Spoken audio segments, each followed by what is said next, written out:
yang sudah beredar ini di tingkat PCNU Tegal itu ditarik buku itu ya, tidak lagi beredar dulu. Sekali lagi apa yang sudah saya alami dulu dalam sebuah tim ensiklopedi itu sudah menolak. Dan data yang kami lakukan dari tim yang turun ke lapangan, verifikasi ke Pekalongan langsung di tempatnya Hasyim bin Yahya ini tidak ditemukan bahwa Hasyim bin Yahya ini kakeknya Habib Lutfi bin Yahya sebagai tokoh Nahdlatul Ulama gitu, apalagi sebagai pendiri gitu. Nah, kita menyayangkan mengapa muncul sebuah buku yang resmi atas nama Lembaga Nahdlatul Ulama, karena terkait tokoh besar ini ya, muassis ini atau pendiri kan bukan orang sembarangan. Nah, kalau terus ini dibiarkan nanti menjadi pembenaran bahwa data itu benar, apalagi atas nama Nahdlatul Ulama, yaitu lembaga RMI, walaupun di tingkat cabang ya, tapi ini kan gemanya pengaruhnya bisa sampai tingkat nasional. Pelajaran Ahlussunnah wal Jamaah ke-NU-an, ini ada buku dalam pelajaran buku Ahlussunnah wal Jamaah ke-NU-an jilid 1 untuk kelas 2 Madrasah Diniyah dan Pondok Pesantren yang disusun oleh Divisi Keilmuan RMI PCNU, penerbit RMI PCNU Kabupaten Tegal. Disebutkan di antara pendiri NU adalah kakek dari Habib Lutfi, Habib Hasyim bin Yahya Pekalongan. Apakah buku ini yang dipersoalkan ke PBNU? Ini yang akan kita telaahkan. Nah, konten buku di sini disebutkan bahwa nama-nama ulama pendiri NU diantaranya Mbah Kiai Haji Khalil Bangkalan, Madura, kemudian ada Habib Hasyim bin Yahya Pekalongan. Nanti mungkin bisa dikonfirmasi. Kemudian ini perbincangan WA Group. Ternyata setelah saya minta cross check, memang terjadi ada dialektika di sini. Jadi ada maksudnya clear, ini ada perbincangan bahwa ketua PCNU ya, PCNU Tegal mengatakan bahwa buku itu sudah ditarik dan Hasyim bin Yahya dihilangkan. Semua buku ditarik dan referensi yang dipakai dikumpulkan. Artinya kemungkinan ini buku ini yang beredar yang dipersoalkan oleh Gus Yahya. Jadi ini bukan hal baru buat saya ya, karena sebelum buku ini menjadi polemik dengan memuat data Hasyim bin Yahya, kakek daripada Habib Lutfi bin Yahya, masuk dalam salah satu pendiri Nahdlatul Ulama setelah Syekh Khalil Bangkalan itu ya. Dan itu jelas, bukunya ada, faktanya ada, diterbitkan oleh RMI NU Tegal, Jawa Tengah. Saya punya pengalaman sendiri tentang hal ini ya, sebagai peneliti dan periset atau penulis juga dari sebuah tim ensiklopedi ulama Nusantara, ulama Indonesia. Itu saya masuk dalam tim jauh sebelum buku ini beredar, yang tadi buku dari RMI NU itu sebelum COVID malah saya masuk tim. Di dalam tim itu ada struktur tim yang diantara yang paling tinggi di posisi penasehatnya atau pembinanya itu ada Habib Lutfi bin Yahya gitu.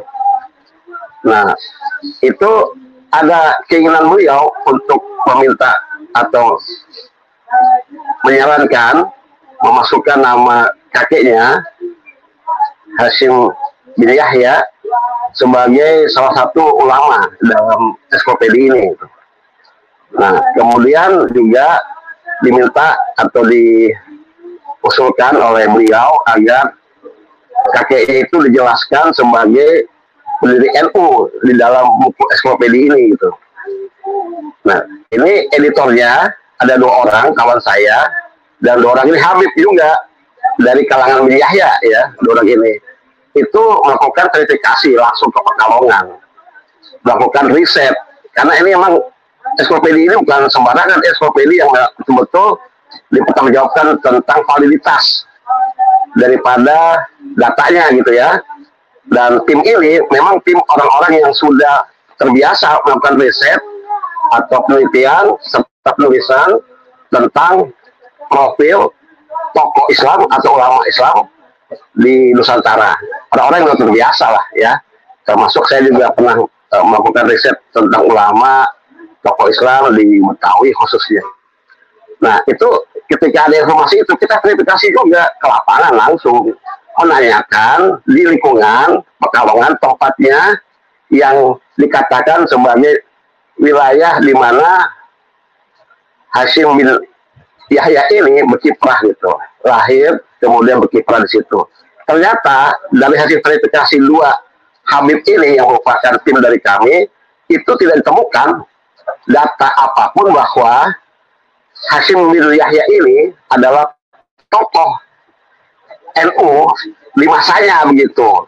Jadi kemudian kedua Habib ini yang merupakan editor ya, bukan hanya penulis atau penulis saja, editor daripada ensiklopedia ini menolak gitu, menolak keinginan dari Habib Utin Yahya agar kakeknya masuk sebagai tokoh atau ulama yang merupakan pendiri NU, ditolak itu oleh kedua Habib ini. Jadi yang menolak ini Habib juga dari kalangan bin Yahya lagi, dua-duanya ini ya yang merupakan editor. Yang perlu diketahui ini yang menerbitkan ini kan menjadi ramai karena diterbitkan oleh lembaga yang ada di Nahdlatul Ulama ya, yaitu RMI NU di Kabupaten Tegal. Masalahnya bahwa ini kan bukan tentang muatan lokal, bahwa ini terkait dengan Nahdlatul Ulama ya, secara kalau Cahaya ini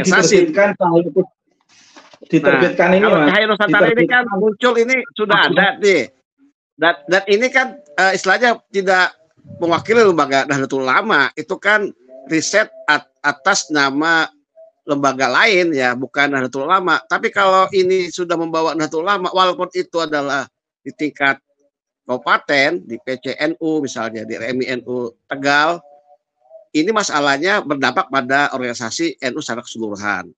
Jadi ini menjadi pelajaran bahwa kalau udah terkait dengan data daripada Nahdlatul Ulama, maka seharusnya bukan kewenangan di tingkat PC untuk menerbitkan versi yang seperti ini misalnya, yang berbeda daripada yang sudah beredar tentang pendiri Nahdlatul Ulama. Harusnya semua menahan diri ini, PC-PC NU, PWNU, untuk tidak mencantumkan tokoh di luar yang sudah menjadi sesuatu yang sudah sahih selama ini ya. Nah, harusnya ini menjadi urusan PBNU. Ini menjadi PR sendiri buat Nahdlatul Ulama. Dengan demikian maka yang terjadi untuk Nahdlatul Ulama, maka yang sudah beredar ini di tingkat PCNU Tegal itu ditarik buku itu ya, tidak lagi beredar dulu.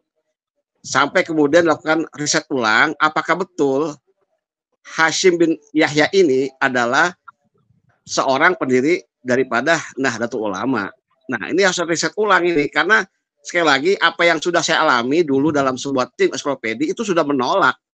Dan data yang kami lakukan dari tim yang turun ke lapangan, verifikasi ke Pekalongan langsung di tempatnya Hasyim bin Yahya ini, tidak ditemukan bahwa Hasyim bin Yahya ini kakeknya Habib Lutfi Yahya sebagai tokoh Nahdlatul Ulama gitu, apalagi sebagai pendiri gitu. Nah, ini kan menarik gitu. Untuk kemudian PBNU sendiri sudah memberikan instruksi agar ini dilakukan sebuah upaya verifikasi ulang, baik di LP Ma'arif maupun di RMI NU, untuk melakukan cross check data gitu mengenai Cahaya Nusantara, buku-buku yang beredar itu karena bukan berada dalam radar atau dalam ruang lingkup organisasi Nahdlatul Ulama, biarlah itu menjadi versinya orang-orang yang mengklaim. Tapi jelas kalau sudah mencantumkan Nahdlatul Ulama, kita perlu juga menegur secara organisasi dari PBNU gitu. Kita menyayangkan mengapa muncul sebuah buku yang resmi atas nama lembaga Nahdlatul Ulama, karena terkait tokoh besar ini ya, muassis ini atau pendiri kan bukan orang sembarangan. Nah, ini saja yang membuat jadi polemik ya, menjadi heboh ya. Sebenarnya polemik yang sudah harus diselesaikan secepat-cepatnya, karena kalau terus ini dibiarkan nanti menjadi pembenaran bahwa data itu benar, apalagi atas nama Nahdlatul Ulama, yaitu lembaga RMI, walaupun di tingkat cabang ya, tapi ini kan gemanya pengaruhnya bisa sampai tingkat nasional. Begitu. Jadi bagi saya ini harus diapresiasi sikap PBNU ini yang akan istilahnya itu melakukan sebuah upaya riset ulang, penulisan ulang tentang sejarah Nahdlatul Ulama.